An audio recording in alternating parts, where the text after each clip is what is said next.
மாவட்டம் திருத்தணி தொகுதியில் திமுக கூட்டணி கட்சி சார்பில் போட்டியிடும் தேமுதிக வேட்பாளர் டி கிருஷ்ணமூர்த்தி திருத்தணி பள்ளிப்பட்டு ஆகிய சுற்றுவட்டார கிராமங்களுக்கு கூட்டணி கட்சி நிர்வாகிகளுடன் நேரடியாக சென்று பொதுமக்களை சந்தித்து முரசு சின்னத்திற்கு வாக்கு சேகரிப்பில் ஈடுபட்டு வருகிறார்.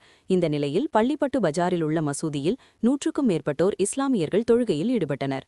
பின்னர் தொழுகை முடிந்து வெளியே வந்த இஸ்லாமியர்களிடம் தேமுதிக வேட்பாளர் டி கிருஷ்ணமூர்த்தி துண்டு பிரசுரங்கள் வழங்கி முரசு சின்னத்திற்கு வாக்கு சேகரிப்பில் ஈடுபட்டார். அப்போது இஸ்லாமியர்கள் வேட்பாளர்களுக்கு சால்வை அணிவித்து மரியாதை செலுத்தினர்.